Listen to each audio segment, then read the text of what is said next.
नमो भगवते श्री अरविंद। ओम आनंदमयी चैतन्यमयी सत्यमयी परमे। आमे आज श्री अरविंद विरचित गोटे कवितार किंचित आलोचना करिबा। कवितार शीर्षक हेउछि हु, जहा श्री अरविंद पंडिचेरी आसिबा पूर्वरु रचना करिथिले।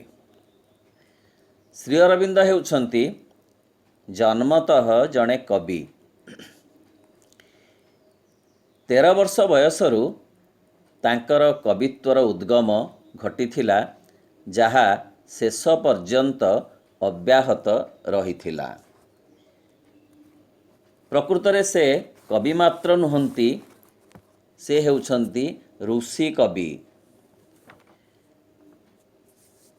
तांको कविता संपर्क रे माँ कहंती, आई सी Shri अरविंद's expression in its poetic form. It has a charm and a simplicity and a sweetness and a penetrating charm which brings you into direct contact much more intimately than all the things of the head. अर्थात श्री अरविंदर अभिव्यक्ति को मु ताहार काव्यिक आकार भितर देखुछि। ताहा भितर एक आकर्षणीयता और एक सरलता रही। एक सरलता, मधुरता एवं गभीर को भेद करि पारुथिबा एक आकर्षण रही एवं ताहा तुम मस्तिष्कर जावतीय वस्तु अपेक्षा अनेक अधिक अंतरंग भाव तुमको एक सीधा संस्पर्श आनी देई पारुछि। हु कविता एक विलंबित कविता, एक मिस्टिक रोमांटिक कविता। इंग्रेजी कवितार वर्ण वैभव भितरे यह एक स्वतंत्र आस्वादर कविता। मिस्टिक रोमांटिक पोएट्री एमिति एक पोएट्री जहाकू पढ़िले रहस्यमयतार उपलब्धि हब एवं बारंबार ताहा पढ़िबा को इच्छा हब। जेते थर पढ़िले मध्य क्लांति आसीब नाही। सेही कवितारू किछि अंश आज आलोचना करिबा। मु प्रथमे तार 5 गोटी स्टांजा पठन करुछि। कवितार शीर्षक who. In the blue of the sky, in the green of the forest, whose is the hand that has painted the glow? When the winds were asleep in the womb of the ether, who was it roused them and bade them to blow? He is lost in the heart, in the cavern of nature. He is found in the brain where he wields up the thought. In the pattern and bloom of the flower he is woven. In the luminous net of the stars he is caught. In the strength of a man, in the beauty of woman, in the laugh of a boy, in the bliss of a girl, the hand that sent Jupiter spinning through heaven spends all its cunning to fashion a curl. These are his works and his veils and his shadows. But where is he then? By what name he is known? Is he Brahma or Vishnu, a man or a woman, bodied or bodiless, twin or alone? We have love for a boy who is dark and resplendent. A woman is lord of us, naked and fierce. We have seen him a muse on the snow of the mountains. We have watched him at work in the heart of the spears. এই 5টি stanza ର ଓଡ଼ିଆ ଭାବାନୁବାଦ ଏହିପରି କରାଯାଇପାରେ। ନଭ ନୀଳିମାରେ ବନାନୀର ସବୁଜିମାରେ ଚମକ ଯେ ଆଙ୍କି ଦେଲା ସେ କାହାର ହାତ? ବ୍ୟୋମଶୂନ୍ୟ ଜଠରରେ ଯେ ପବନ ଥିଲା ଶୟନରେ ବହିବାକୁ ଆଦେଶିଲା ସେ କିଏ କହତ? ତଲ୍ଲୀନ ସେ ଅନ୍ତର ଗହନେ ମସ୍ତକର ଗଭୀର ଚିନ୍ତନେ ଫୁଲ ପାଖୁଡ଼ାରେ ବୁଣା ହୁଏ ସିଏ ପୁଣି ତାରା ଝଲମଲ ଜ୍ୟୋତିର ଜାଲରେ। ପୁରୁଷର ଶକତିରେ ରମଣୀ ରୂପରେ କିଶୋର ହସରେ ପୁଣି କୁମାରୀ ଲାଜରେ ଘୁରାଏ ସେ ବୃହସ୍ପତି ଖର ଆବର୍ତ୍ତରେ ରଚିବାକୁ ଏକଇ କୁନ୍ତଳ ଅପୂର୍ବ କୌଶଳେ। ସବୁ ତାର ସରଜନା ସିଏ କିନ୍ତୁ ଛାୟାରେ ଆଚ୍ଛନ୍ନ। ତେବେ କେଉଁଠି ତା ଘର? କିସ ପୁଣି ନାମ ତାର? ସେ କି ବିଷ୍ଣୁ ବ୍ରହ୍ମା? ସେ ପୁରୁଷ କି ବାମା? ଏକ ବା ଦୁଇ ସିଏ ନିରାକାର ଅଥବା ସାକାର? ସେଇ ପ୍ରଶ୍ନ ଅହରହ ଆଚ୍ଛନ୍ନ କରି ରଖିଛି ସମଗ୍ର ମାନବ ଜାତିକୁ। ପ୍ରତ୍ୟେକ ମୁହୂର୍ତ୍ତରେ ସାରା ଜୀବନ ଧରି କିଏ ନା କିଏ ତାଙ୍କୁ ଅଲକ୍ଷ୍ୟରେ ଖୋଜୁଛନ୍ତି। କିଏ ଲକ୍ଷ୍ୟରେ, କିଏ ଜାଗରଣରେ, ଅବା କିଏ ସାଧାରଣ ଚେତନାରେ ରହି ମଧ୍ୟ ତପି ଖୋଜୁଅଛି ତାଙ୍କୁ। କୃଚ୍ଛ୍ର ତପସ୍ୟାରେ କବିମାନେ କଲମ ମୁନରେ, ଚିତ୍ରକାର ଖୋଜୁଅଛି ତୂଳୀ ଓ ରଙ୍ଗରେ, ଭକ୍ତ ଖୋଜୁଅଛି ତାର ଭଜନ ସ୍ୱରରେ। ଆଉ ଦାର୍ଶନିକ ଖୋଜେ ତାର ମନନ ଭିତରେ, ବୈଜ୍ଞାନିକ ଖୋଜୁଅଛି ଗବେଷଣାଗାରେ। ହେଲେ ତାଙ୍କ ପୂର୍ଣ୍ଣ ପରିଚୟ ରହିଅଛି ଦୂରେ ବହୁ ଦୂରେ। ଯାହା ମିଳିଅଛି ତାହା ଆଂଶିକ ମାତ୍ରାରେ। ସେ ନିଜେ ରହସ୍ୟମୟ। ରହସ୍ୟମୟତା ତାଙ୍କ ମୌଳିକତା। ସେ ଜାଣନ୍ତି ନିଜ ପରିଚୟ। ଆଗକୁ ଚାହିଁଲେ ସିଏ ପଛରେ ହସନ୍ତି, ପଛକୁ ଚାହିଁଲେ ସିଏ ଆଗରେ ବାସନ୍ତି। ତଥାପି ଖୋଜିବା ସରେ ନାହିଁ, କାରଣ ଖୋଜିବାରେ ଯେଉଁ ଆନନ୍ଦ ଥାଏ ତାର ପଟାନ୍ତର ନାହିଁ। ମା କହନ୍ତି, ଭଗବାନଙ୍କୁ ଖୋଜିବାରେ ଯେଉଁ ଆନନ୍ଦ ଥାଏ ସେ ଆନନ୍ଦ ଯେକୌଣସି ସୁରାପାନର ଆନନ୍ଦ ଠାରୁ ଅନେକ ଗୁଣରେ ଅଧିକ। ପ୍ରଥମରେ ଶ୍ରୀ ଅରବିନ୍ଦ କହିଲେ, in the blue of the sky, ନଭ ନୀଳିମାରେ ଯିଏ ପୂର୍ଣ୍ଣତଃ ପ୍ରକଟିତ, ଯିଏ ବନାନୀର ସବୁଜିମାରେ ଯିଏ ଉଦ୍ଭାସିତ, ସେ କିଏ?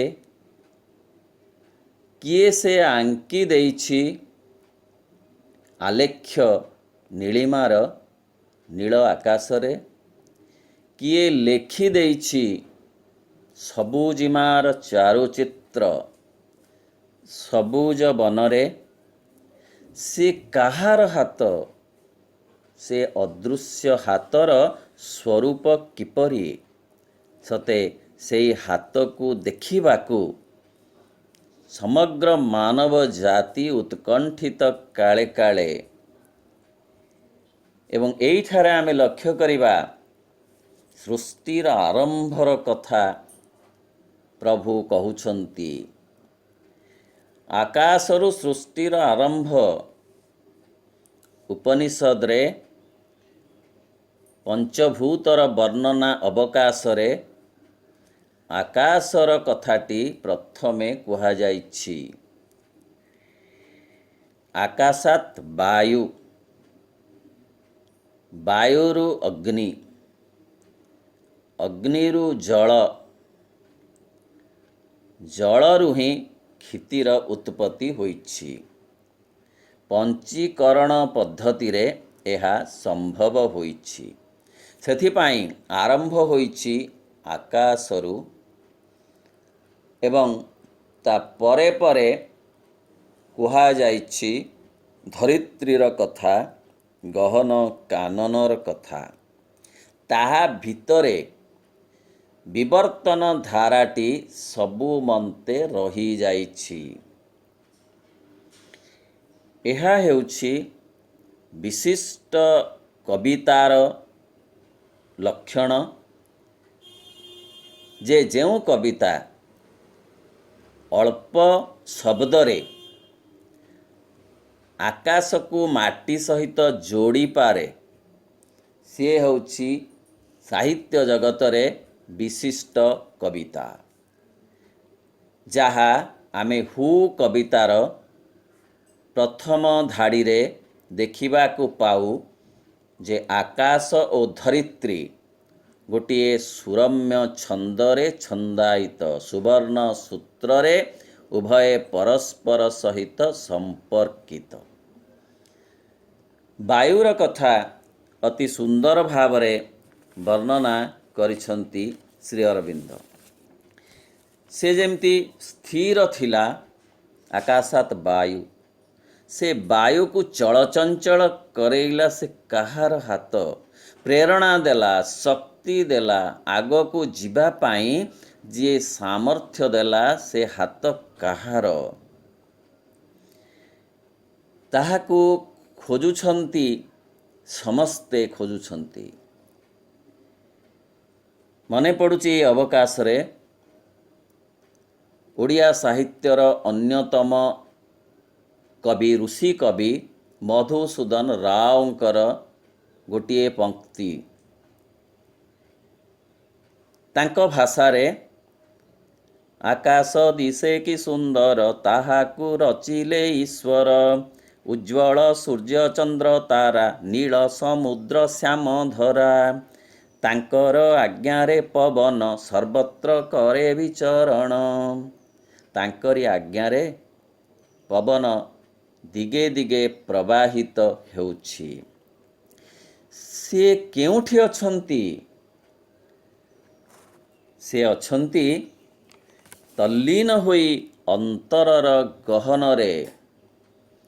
ସିଏ ମର୍ମସ୍ଥଳରେ ଅଛନ୍ତି ସମସ୍ତଙ୍କର। The master of existence lurks in us, playing hide and seek. ଯିଏକି ଆମ ଭିତରେ ରହି ତଲ୍ଲୀନତାର ଅନ୍ତରରେ ତଲ୍ଲୀନତାରେ ରହି ସିଏ ନିଜେ ଆମ ସହିତ ଲୁଚକାଳି ଖେଳୁଛନ୍ତି।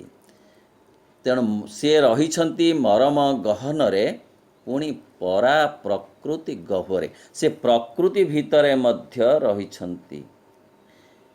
ମା କହନ୍ତି ପ୍ରକୃତି ହେଉଛି ତାଙ୍କର ବାହ୍ୟତମ ବ୍ୟାବହାରିକ ରୂପ।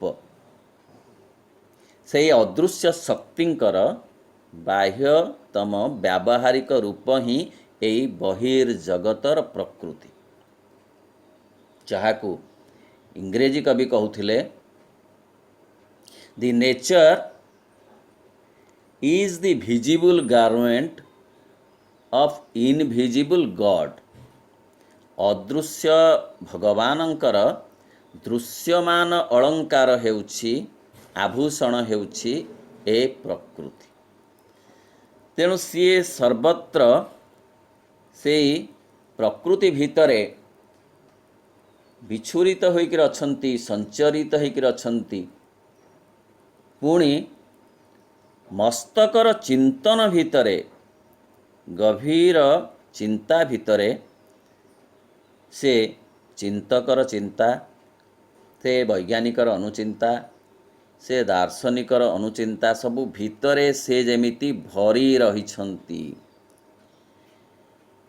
ଆଉ ରହିଛନ୍ତି ସିଏ ଫୁଲର ପାଖୁଡ଼ାରେ ଏତେ ସୁନ୍ଦର ଭାବରେ ପ୍ରକଟିତ ହୋଇଛନ୍ତି, ସତେ ଅବା ବୁଣା ହୋଇ ଯାଇଛନ୍ତି ରଙ୍ଗରେ ଆଉ ଲାବଣ୍ୟରେ। ସାଧାରଣତଃ ଯେଉଁ ଫୁଲକୁ ଆମେ ଦେଖୁ ସିଏ ହେଉଛି ପ୍ରକୃତିର ସବୁଠାରୁ ସୁକୋମଳ ସୁରମ୍ୟ ଅଭିବ୍ୟକ୍ତି। ତାହାର ରଙ୍ଗ, ତାହାର ବାସ୍ନା, ତାହାର ରସ ସ୍ୱତନ୍ତ୍ର ଏବଂ ତାର ରଙ୍ଗ, ସେ ଫୁଲ ପାଖୁଡ଼ାର ରଙ୍ଗ ଆକର୍ଷଣ କରେ ପ୍ରତ୍ୟେକଙ୍କୁ ବିଭିନ୍ନ ଭାବରେ। ଶ୍ରୀ ଅରବିନ୍ଦ କହୁଛନ୍ତି ଯେ ଏହା କିଏ ରଙ୍ଗେଇ ଦେଇନାହିଁ, ବରଂ ଫୁଲର ପାଖୁଡ଼ା ବୁଣା ହେଇଛି ସେଇ ରଙ୍ଗୀନ ସୂତାରେ। ଧଳା ରଙ୍ଗର ସୂତାରେ ଧଳା ଫୁଲର ପାଖୁଡ଼ା, ନାଲି ରଙ୍ଗର ସୂତାରେ ନାଲି ଫୁଲର ପାଖୁଡ଼ା ଯେମିତି ବୁଣା ହେଇଛି କେଉଁ ଏକ ଅନାଦି କାଳରୁ, ଯେ ସେହିପରି ସେ ଅଛି।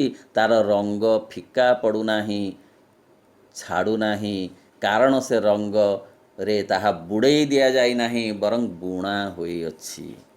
ଏ ହେଉଛି ଶ୍ରୀ ଅରବିନ୍ଦଙ୍କର କବିତ୍ୱର ଅନ୍ୟତମ ବଳିଷ୍ଠ ବୈଭବ। ଫୁଲର କଥା କହିଲା ପରେ ସିଏ କହୁଛନ୍ତି ତାରକାମାନଙ୍କର କଥା। ଉତ୍ତମ କବିତାର ଲକ୍ଷଣ ଆକାଶରୁ ମାଟି ଆଉ ମାଟିରୁ ଆକାଶ ପର୍ଯ୍ୟନ୍ତ ସୁବର୍ଣ୍ଣ ସୂତ୍ରର ଗୋଟିଏ ବୟନ କରିବା ବା ସୁବର୍ଣ୍ଣ ସେତୁ ନିର୍ମାଣ କରିବା, ଯାହା ଏ କବିତାରେ ଅତି କମ୍ ଶବ୍ଦରେ କରାଯାଇଅଛି। ଫୁଲର କଥା କହିଲା ପରେ ପରେ ସେ ପୁଣି କହୁଛନ୍ତି ତାରକାରାଜିର କଥା। ଏବଂ ସେ ଭିତରେ ସତେ ସେ କହୁଛନ୍ତି ଗୋଟେ ଜ୍ୟୋତିର ଜାଲରେ ପ୍ରକଟିତ ହେଉଛନ୍ତି, ଉଦ୍ଭାସିତ ହେଉଛନ୍ତି ସିଏ ତାରକା ରୂପରେ, ତାରା ରୂପରେ। ଓଡ଼ିଆ କବି ଏମିତି ମଧ୍ୟ କହିଛି, ତୁମକୁ ମୁଁ ଖୋଜି ଯିବି ଆକାଶର ତାରାରେ ତାରାରେ। ପୁଣି ଏମିତି ବି କହିଛି, ତୁମେ କି ରହିଛ ନୀଳ ଆକାଶର ନିହାରିକା ଧାରେ ଧାରେ, ଅବା ରହିଛ କି ନୀଳ ସାଗରର ନୀଳିମ ଲହରୀ କୋଳେ। ଶ୍ରୀ ଅରବିନ୍ଦ ଏତେ ସୁନ୍ଦର ଭାବରେ ଏକଥାକୁ ବର୍ଣ୍ଣନା କରିଛନ୍ତି। ତାପରେ ସେ କହୁଛନ୍ତି ଯେ ତୁମେ ପୁରୁଷର ଶକ୍ତିରେ ରହିଛ, ତୁମେ ରମଣୀର ରୂପ ମାଧୁରୀରେ ତମେ ଅବସ୍ଥାପିତ ହୋଇଛ, ବିରାଜମାନ କରିଛ। ମନେ ପଡ଼ୁଛି ଏ ପ୍ରସଙ୍ଗରେ ଶ୍ରୀମଦ୍ ଭଗବତ ଗୀତାର 7ମ ଅଧ୍ୟାୟର 8ମ ଶ୍ଲୋକଟି, ଯହିଁରେ କୁହାଯାଇଛି ରସଃ ଅହମ୍ ଅପ୍ସୁ କୌନ୍ତେୟ ପ୍ରଭାସ୍ମି ଶଶି ସୂର୍ଯ୍ୟୟୋଃ ପ୍ରଣବଃ ସର୍ବବେଦେଷୁ ଶବ୍ଦଃ ଖେ ପୌରୁଷଂ ନୃଷୁ। ଅର୍ଥାତ୍ ସଲିଳରେ ରସ ଆମ୍ଭେ, ପ୍ରଭା ଶଶି ଦିବାକରେ, ବେଦରେ ପ୍ରଣବ ଶବ୍ଦ ଆକାଶେ, ପୌରୁଷ ନରେ। ନରରେ ପୌରୁଷ ରୂପରେ ମୁଁ ଅଛି ବୋଲି ଶ୍ରୀକୃଷ୍ଣ ଅର୍ଜୁନଙ୍କୁ ଶ୍ରୀମଦ୍ ଭଗବତ ଗୀତାରେ ଏହି ଶ୍ଲୋକରେ ବର୍ଣ୍ଣନା କରିଛନ୍ତି। ରମଣୀର ରୂପଶୋଭା ପ୍ରସଙ୍ଗ ବହୁ ଭାବରେ ସାହିତ୍ୟରେ ବର୍ଣ୍ଣିତ ହୋଇଛି। ଅତ୍ୟନ୍ତ କମ୍ ଶବ୍ଦରେ ଶ୍ରୀ ଅରବିନ୍ଦ ତାହାକୁ ଉଲ୍ଲେଖ କରିଛନ୍ତି। ଶ୍ରୀମଦ୍ ଭଗବତ ଗୀତାର 10ମ ଅଧ୍ୟାୟର 34 ନମ୍ବର ଶ୍ଲୋକ ଏହି ଅବକାଶରେ ସ୍ମରଣକୁ ଆସେ। ଏଥିରେ କୁହାଯାଇଛି, କୀର୍ତ୍ତିଃ ଶ୍ରୀଃ ବାକ୍ ଚ ନାରୀଣାଂ ସ୍ମୃତିଃ ମେଧା ଧୃତିଃ କ୍ଷମା। ଅର୍ଥାତ୍ हे अर्जुन, ମୁଁ ହେଉଛି ନାରୀର କୀର୍ତ୍ତି, ବାଣୀ, ସ୍ମୃତି, ମେଧା, ଧୃତି, କ୍ଷମା ଓ ଶ୍ରୀ। ସୌନ୍ଦର୍ଯ୍ୟ, ନାରୀର ସୌନ୍ଦର୍ଯ୍ୟ ଭଗବାନଙ୍କର ଏକ ସୁକୋମଳ ସୁଲଳିତ ମଧୁସ୍ନିଗ୍ଧ ଅଭିବ୍ୟକ୍ତି ବୋଲି ଶାସ୍ତ୍ରମାନଙ୍କରେ ବହୁ ଭାବରେ କୁହାଯାଇଛି। ଶ୍ରୀ ଅରବିନ୍ଦ ମଧ୍ୟ ତାହାର ଉଲ୍ଲେଖ କରିଛନ୍ତି। ପୁଣି ଶ୍ରୀ ଅରବିନ୍ଦ କହୁଛନ୍ତି ଯେ ସିଏ କିଶୋର ହସରେ ଅଛନ୍ତି। ସେଇ ନିର୍ମଳ ହସ, ସେଇ ଭାବପ୍ରବଣ ହସ, ସେଇ ମଧୁର ହସ କିଶୋରର, ତା ଭିତରେ ସେ ରହିଛନ୍ତି, ଯାହାକୁ ସଂସାରର କୌଣସି ଜଟିଳତା ସ୍ପର୍ଶ କରିପାରିନାହିଁ। ପୁଣି ସିଏ କୁମାରୀର ଲାଜରେ ଅଛନ୍ତି। ତାହା ଏକ ବିଭୁଦତ୍ତ ପ୍ରକ୍ରିୟା, ଯାହାକୁ ଏଯାବତ୍ କେହି ପୂର୍ଣ୍ଣ ଭାବରେ ବିଶ୍ଳେଷଣ କରିପାରିନାହାନ୍ତି।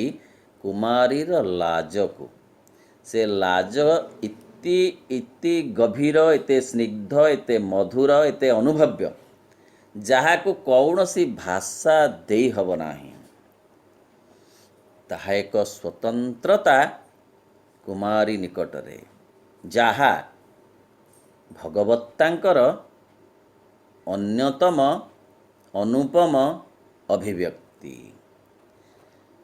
ସେତିକି କେବଳ ନୁହେଁ, ପୁଣି ଶ୍ରୀ ଅରବିନ୍ଦ କହନ୍ତି ଯେ ଯେତେ ଗ୍ରହ ନକ୍ଷତ୍ର ଅଛି, ଜ୍ୟୋତିର୍ମଣ୍ଡଳର ଯେତେ ଯେତେ ବିଭବ ଅଛନ୍ତି, ଏ ସମସ୍ତଙ୍କୁ ଯିଏ ନିଜ ଶକ୍ତି ବଳରେ କାଳ କାଳକୁ ଘୁରଉଛନ୍ତି, ସେ କିଏ?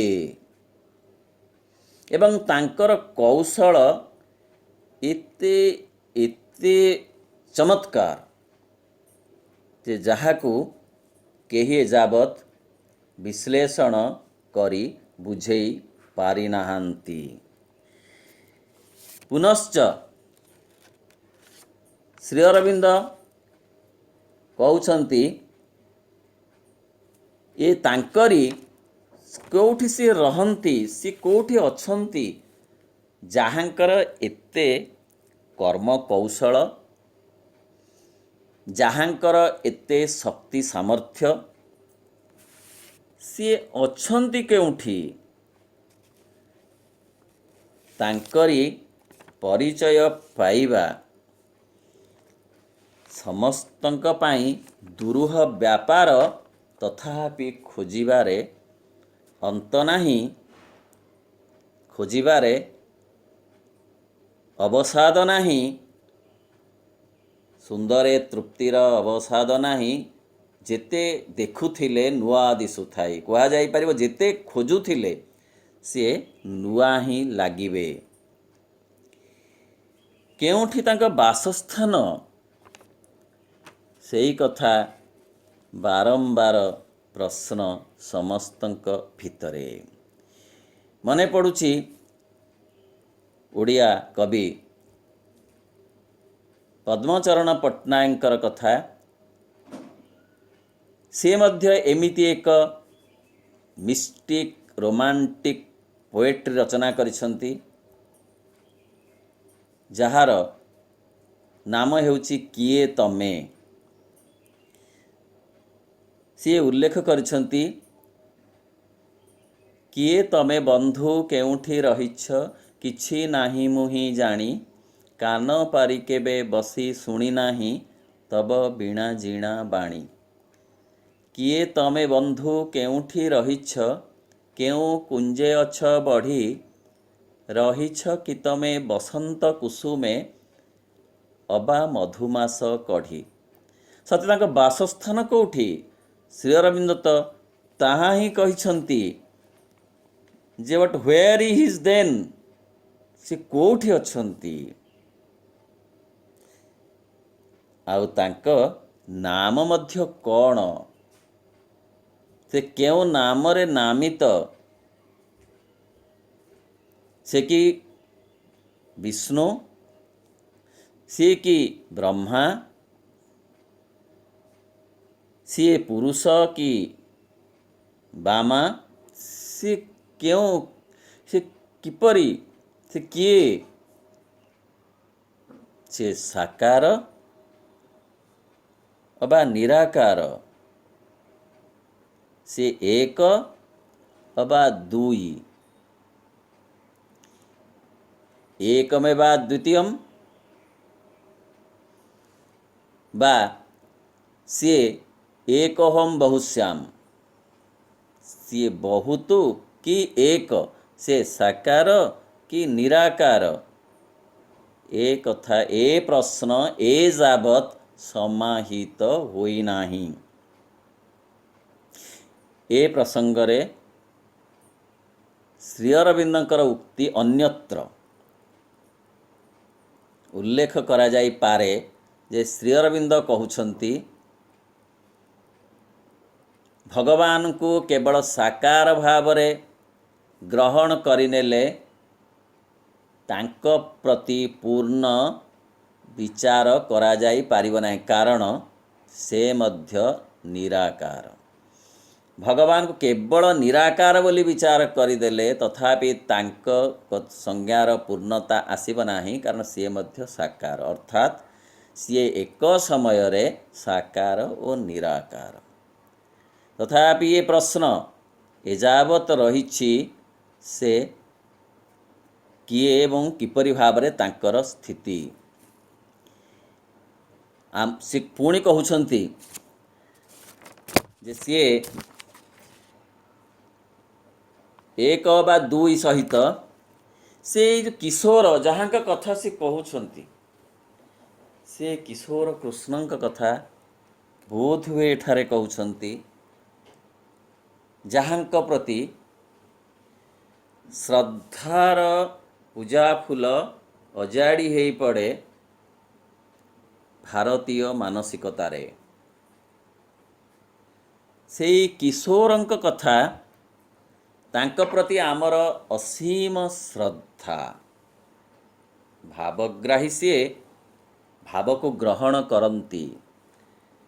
କେବଳ ସେତିକି ନୁହେଁ, ଆମର ଆରାଧ୍ୟ ଦେବୀ କରାଳିନୀ ଉଲଗ୍ନା ରମଣୀ, ସେଇ କାଳୀ ଦିଗ୍ବସନା, ସେଇ ଲୋଳ ଜିହ୍ୱା ବିକଟ ହାସିନୀ ଦୁଷ୍କୃତି ନିବାରିଣୀ, ସେଇ କାଳୀ, ସେ କ'ଣ ସିଏ କ'ଣ ସେଇ ଆକର୍ଷଣୀୟ କୃଷ୍ଣ? ପୁଣି କରାଳମୟୀ କାଳୀ, ଯେ କୋପେଚ କାଳୀ ହେଇପାରନ୍ତି, ଯିଏକି ସମସ୍ତ ପ୍ରକାର ବିନାଶ କରିପାରନ୍ତି, କାରଣ ମା କହନ୍ତି ଯେ ଡେଷ୍ଟ୍ରକ୍ସନରେ ନୂଆ ସୃଷ୍ଟି ସମ୍ଭବ ହୁଏ। କିଛି କିଛି ଭାଙ୍ଗି ଦିଆଯାଏ ନୂଆ ଗଢ଼ିବା ପାଇଁ। ସେଇ ଭାଙ୍ଗି ଦେବାର କାର୍ଯ୍ୟ ଯେ କରନ୍ତି, ସେ ହେଉଛନ୍ତି ସେଇ କରାଳିନୀ ଉଲଗ୍ନା ରମଣୀ। ସେ ଆମର ଆରାଧ୍ୟ ଦେବୀ, ସେ ଆମର ମହିମମୟୀ ଈଶ୍ୱରୀ। ସେ ଯେ ପ୍ରମୋଦିତ ଆଉ ବିରାଜିତ ତୁଷାର ଶୀର୍ଷ ଶୈଳରେ, ସେ ଶିବ ମଙ୍ଗଳମୟ, ସିଏ ଆଶୁତୋଷ, ସିଏ ମଧ୍ୟ ଆମର ଆରାଧ୍ୟ ଦେବତା, ଯାହାଙ୍କର ଉପସ୍ଥିତି ଏ ପୃଥିବୀକୁ ଅଧିକ ଅଗ୍ରଗତି କରାଇବାରେ ସହାୟତା କରେ। ସକଳ ଭୁବନର ମୂଳରେ ଥାଇ ସେଇ ଏକ ଚରମ ପରମ ସତ୍ତା, କେତେବେଳେ ଶ୍ରୀକୃଷ୍ଣ ରୂପରେ, ତ କେତେବେଳେ କାଳୀ ରୂପରେ, ତ କେତେବେଳେ ଶିବଙ୍କ ସ୍ୱରୂପରେ, କେତେବେଳେ ସିଏ ବ୍ରହ୍ମା, କେତେବେଳେ ବିଷ୍ଣୁ ରୂପରେ ରହି ଏଇ ପୃଥିବୀକୁ ଚଳାନ୍ତି ଏବଂ ତା'ର ପ୍ରଚ୍ଛଦ ପଟରେ ରହି ତା'ର ବିକାଶରେ से मध्य अग्रगामी भूमिका नहीं थांती। तथापि प्रश्न से किए से किए से किए से प्रश्नर उत्तर पूर्ण भावे एजावत मिली नाही। श्री अरविंद आमको एई कविताटी लिखिबा पछरे प्रदान करिबा पछरे तांकर जो अभिप्रायटी अच्छी ता हेउछि आमे खोजिबा। श्री अरविंद जानती से किए आउ भगवान किए। वास्तव में से अनुभव करिसंती प्रतिटी मुहूर्तरे भगवत्तांकु तांक स्नायुरे शिरारे से अतिमानसर अवतार। तांक पाखरे एक कथा अगम्य नुहे, मात्र आमे भगवान को खोजिबा उत्कंठार सहित एइथिपाई ए कविताटी को से रचना करिसंती। ए कविता भितरे गोटिए मनोरम आकर्षण अछि। अति कम शब्द रे इति बेसी तथ्य अछि जहार तुलना कलना नाही। एहार अर्धांश आमे आलोचना कले अपर अर्धांश आउ एक अवकाश रे आलोचना करिबा। ओम नमो भगवते श्री अरविंदाय। ओम आनंदमयी चैतन्यमयी सत्यमयी परमे।